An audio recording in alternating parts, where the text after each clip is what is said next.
다 함께 기도하심으로 5월 23일 목요일 매일 예배 시작하겠습니다. 기도합니다. 선한 목자 되신 하나님 아버지, 오늘도 우리를 쉴만한 물가로 인도하시며 오늘도 말씀을 통하여서 하나님의 귀한 은혜를 우리에게 주시니 감사합니다. 하나님, 오늘도 각자의 처소에 모여서 예배하는 모든 자에게 주님, 우리가 찬양할 때 우리의 마음에 있는 모든 소원과 또 기도의 제목을 주님께서 아시오니 주님의 뜻 안에서 이루어지는 귀한 역사가 있게 허락하여 주시옵소서. 우리가 함께 찬양할 때에 찬양의 기쁨을 더해 주시고 말씀을 들을 때에 정말 꿀보다 단 그 말씀, 그것을 통하여 우리 영육간의 풍성함을 누릴 수 있는 귀한 축복의 시간 될 수 있도록 하나님 함께 하여 주시옵소서. 하나님, 우리가 늘 주님께서 주시는 평강을 누리며 살아갈 수 있기를 원합니다. 하나님, 혹시 고난 중에 있는 성도들이 있다면 하나님께서 그분들의 마음을 붙들어 주시고 생명의 근원이 되는 마음을 단단히 붙잡고 아버지 오직 믿음으로 말씀을 붙잡고 승리케 허락하여 주시옵소서. 또한 그 어려운 여건을 주님께서 긍휼히 여겨주셔서 정말 사람의 말로는 도저히 설명할 수 없는 하나님의 놀라우신 은혜를 경험케 하여 주시기를 간절히 기도합니다. 그리하여서 절망과 고통 가운데서도 소망 되신 주님을 바라보게 하시고 주님 안에 희망을 품고 다시 일어설 수 있는 용기와 믿음 더하여 주시옵소서. 아버지 하나님, 오늘도 하나님께서 우리에게 주시는 말씀을 사모하며 나아갑니다. 하나님, 우리 안에 목마름이 있습니까? 우리 안에 정말 하나님의 말씀을 갈망하는 모습이 있습니까? 하나님, 우리가 살아가는 동안에 많은 것들이 놓쳐지고 있다고 해도 하나님 말씀 읽는 것, 하나님의 말씀을 묵상하는 것, 이것을 우리가 놓치지 않도록 도와주시고 우리가 정말 하나님을 사랑하고 하나님의 말씀을 사모하여서 날마다 주님과 가까운 삶을, 주님과 더욱더 교제가 깊어지는 삶을 살아갈 수 있도록 하나님 은혜 베풀어 주시옵소서. 몸이 약하고 또 병들고 지쳐있는 자에게 주님께서 찾아가 주시고 치유자가 되어주시고 친구가 되어주시고 위로자가 되어주시고 모든 마음 가운데 주님의 평강을 누리게 인도하여 주시옵소서. 오늘도 예배하는 모든 분들에게 하나님께서 동일한 은혜로 함께 하실 것을 믿고 감사하며 모든 말씀 예수님의 이름으로 기도하옵나이다. 아멘. 찬송가 39장 함께 하시겠습니다.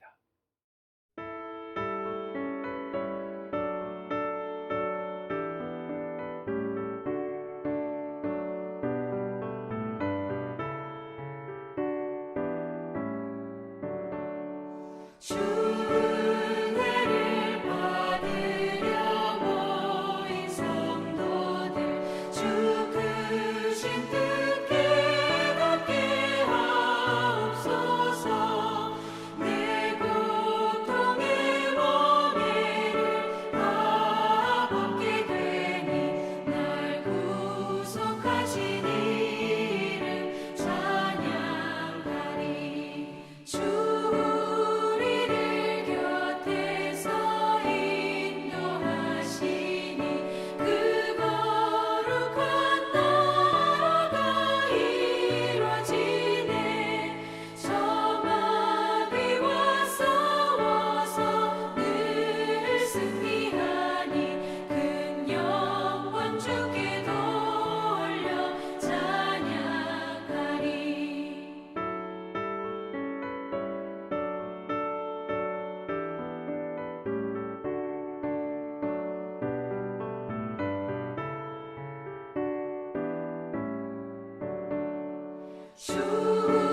우리의 방패와 장검 되시니 나 승리의 주님을 따릅니다. 큰 환난을 당할 때 늘 도우시니 승전가 높이 불러 찬양하리.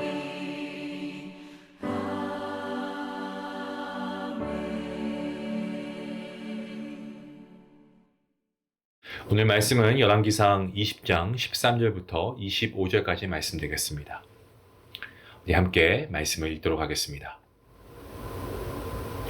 한 선지자가 이스라엘의 아합 왕에게 나아가서 이르되 여호와의 말씀이 내가 이 큰 무리를 보느냐 내가 오늘 그들을 내 손에 넘길 것이니 너는 내가 여호와인 줄을 알리라 하셨나이다. 아합이 이르되 누구를 통하여 그렇게 하시리이까? 대답하되 여호와의 말씀이 각 지방 고관의 청년들로 하리라 하셨나이다. 아합이 이르되 누가 싸움을 시작하리이까? 대답하되 왕이니이다. 아합이 이에 각 지방 고관의 청년들을 계수하니 232명이요.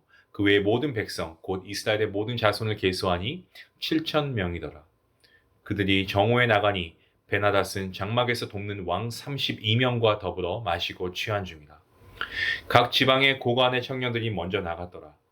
베나닷이 정탐꾼을 보냈더니 그들이 보고하여 이르되 사마리아에서 사람들이 나오더이다 하매 그가 이르되 화친하러 나올지라도 사로잡고 싸우러 나올지라도 사로잡으라 하니라. 각 지방 고관의 청년들과 그들을 따르는 군대가 성읍에서 나가서 각각 적군을 쳐 죽임에 아람 사람이 도망하는지라. 이스라엘 쫓으니 아람 왕 베나닷이 말을 타고 마병과 더불어 도망하여 피하니라. 이스라엘 왕이 나가서 말과 병거를 치고 또 아람 사람을 쳐서 크게 이겼더라. 그 선지자가 이스라엘 왕에게 나와 이르되 왕은 가서 힘을 기르고 왕께서 행할 일을 알고 준비하소서. 해가 바뀌면 아람 왕이 왕을 치러 오리이다 하니라. 아람 왕의 신하들이 왕께 아뢰되 그들의 신은 산의 신이므로 그들이 우리보다 강하였거니와 우리가 많이 평지에서 그들과 싸우면 반드시 그들보다 강하지라. 또 왕은 이 일을 행하실지니 곧 왕들을 제하여 각각 그곳에서 떠나게 하고 그들 대신에 총독들을 두시고 또 왕의 잃어버린 군대와 같은 군대를 왕을 위하여 보충하고 말은 말대로 병거는 병거대로 보충하고 우리가 평지에서 그들과 싸우면 반드시 그들보다 강하리이다. 왕이 그 말을 듣고 그리하니라. 아멘.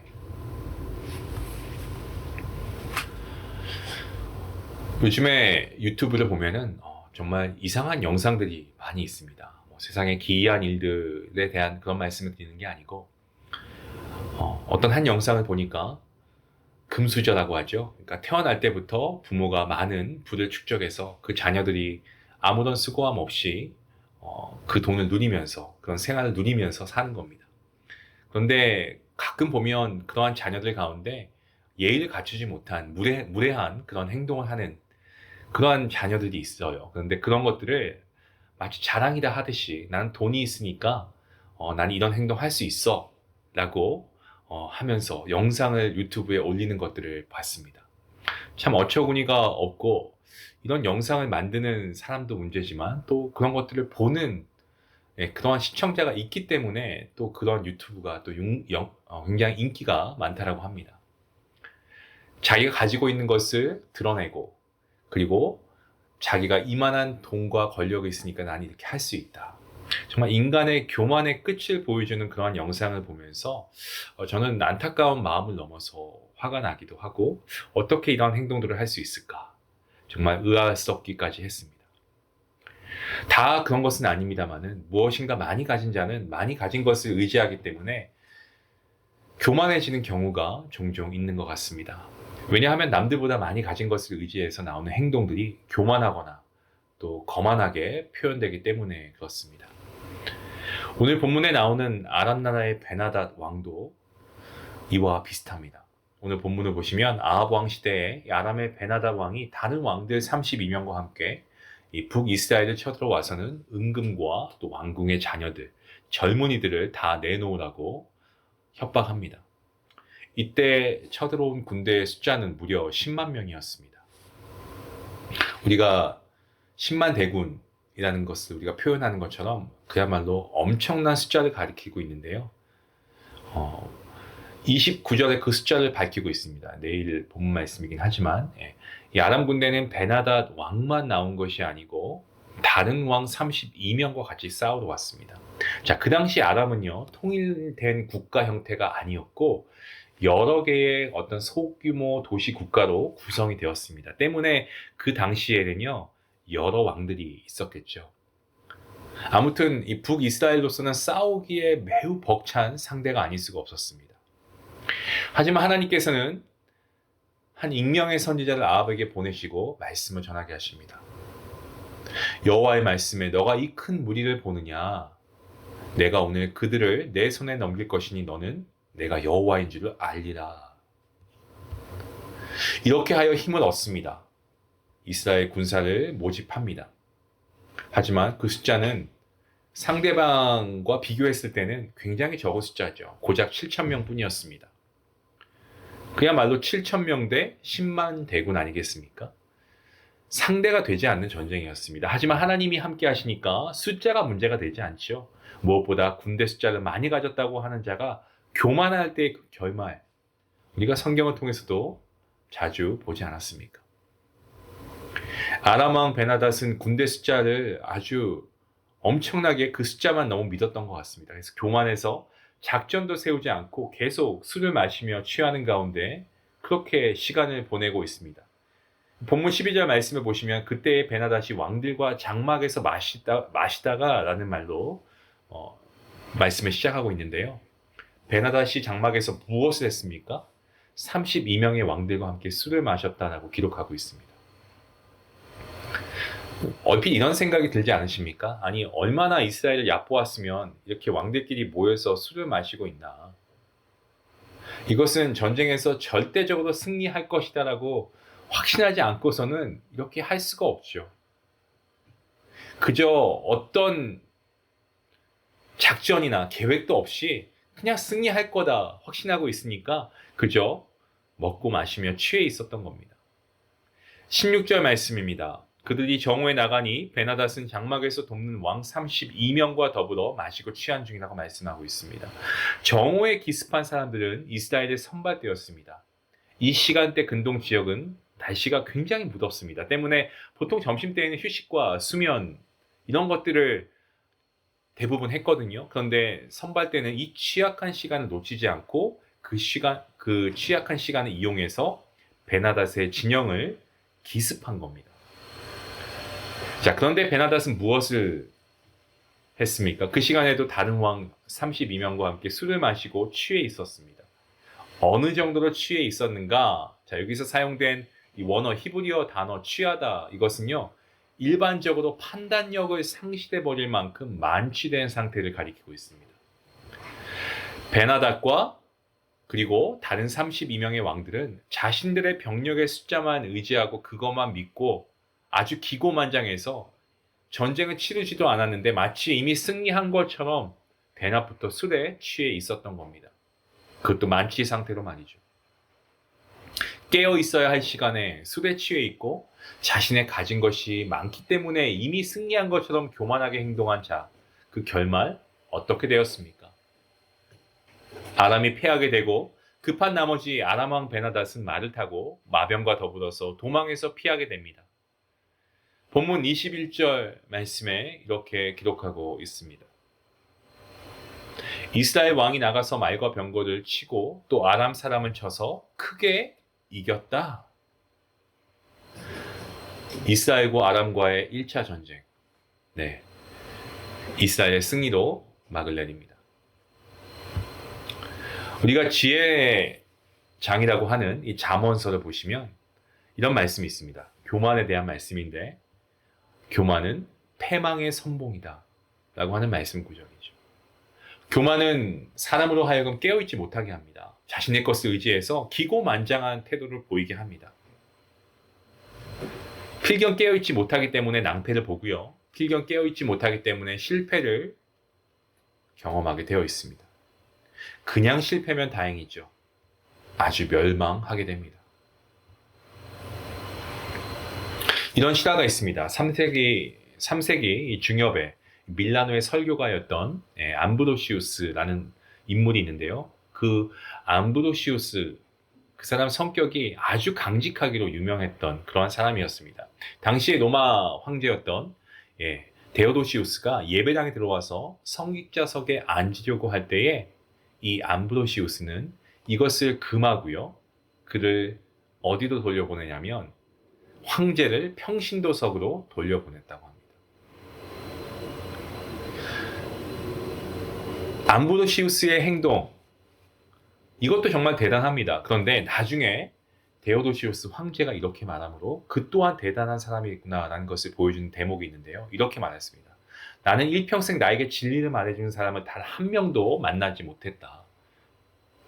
그 사람은 불의와 타협하지 않는 훌륭한 성직자의 자격을 갖춘 사람으로서 그는 다름 아닌 밀라노의 암브로시우스이다. 나는 그로 인해 그릇된 길에서 올바른 길로 돌아설 수가 있었다. 한때 교만했던 로마의 황제 데오도시우스는요, 다행히 이 암브로시우스 덕분에 겸손하게 되었다라고 고백하고 있습니다. 우리가 이 시대에 깨어있는 자가 되기 위해서 여러분, 우리가 많은 것들을 해야 되겠죠. 말씀을 가까이 해야 됩니다. 그리고 우리가 예배 더 잘 세워야 됩니다. 하지만 우리가 오늘 말씀을 통해서 깨닫게 되는 또 한 가지의 진리가 있다면 그것은 바로 이 시대에 깨어있기 위해서는요, 우리가 교만을 버려야 하겠습니다. 교만의 병에 걸리는 순간 우리는 영적으로 잠을 자게 되어 있습니다. 교만하면 하나님도 보이지 않고요. 마치 오늘 우리가 계속해서 보고 있는 이 인물, 베나닷, 아람 왕 베나닷, 많은 병력의 숫자만 믿고 작전을 세우기는커녕 기고만장해서 술에 취해 있었던 것처럼 여러분, 교만하면 잠에서 깨어날 수가 없습니다. 사랑하는 성도 여러분, 오늘 본문 말씀 우리에게 주시는 교훈이 무엇일까요? 우리가 살아가는 이 시대 마지막 때라고 해도 과언이 아닌 것 같습니다. 정말 주님 오실 날이 언제인지 우리는 알 수가 없지만 마지막 때를 우리가 계속 우리가 경험하고 있는 것 같습니다. 이때 우리가 깨어 있어야 하겠죠. 사도 바울이 마지막 때에 깨어 있을 것을 권면하지 않았습니까? 그와 같이 우리는 정말 이 마지막 시대에 영적으로 우리가 잠들지 않고 깨어 있기 위해서 우리가 항상 교만을 버리고 오직 겸손함으로 하나님의 말씀으로 겸비하여서 주님만 의지하며 살아갈 수 있기를 원합니다. 오늘 이 말씀, 이 메시지를 우리에게 주고 계십니다. 이러한 말씀의 메시지대로 우리가 교만을 버리고 겸손한 그리스도인으로 거듭날 수 있는 저와 여러분 모두가 될 수 있기를 주님의 이름으로 간절히 축원합니다. 기도하시겠습니다. 하나님 감사합니다. 세상은 모든 것이 세상의 이치에 어긋나면 옳지 않다라고 말합니다. 하지만 우리 그리스도인들은 하나님의 말씀이 가라고 하면 가고 하나님의 말씀이 멈추라고 하면 멈추는 삶을 살아야 하는 줄로 믿습니다. 하나님의 말씀이 진리이고 하나님의 말씀이 우리의 삶의 등대와도 같습니다. 우리의 삶의 빛과 진리이신 주님, 그리고 하나님의 말씀을 통하여서 우리가 더욱더 올바른 믿음 생활을 할 수 있게 원합니다. 무엇보다 우리가 참된 그리스도인이라고 한다면 교만을 버리고 겸손하게, 정말 겸손의 왕으로 이 땅에 죽기까지 오셔서 우리를 위해 보혈을 흘리시고 십자가에 죽으시고 부활하신 그 주님처럼 우리도 겸손하게 하나님의 자녀로서 우리의 맡겨주신 일을 감당하며 또 하나님의 영광을 위해 살아갈 수 있는 우리 모두가 될 수 있도록 하나님 함께하여 주시옵소서. 감사하며 예수님의 이름으로 기도하옵나이다. 아멘. 오늘 말씀 생각하시면서 우리의 교만함이 있었다면 먼저 회개하며 나아갈 수 있기 원합니다. 그리고 우리가 깨어있는 삶을 살아갈 수 있기 원합니다. 겸손하게 하나님 말씀 앞에 하나님 의지하며 살아갈 수 있는 우리가 되게 해달라고 함께 기도하시겠습니다.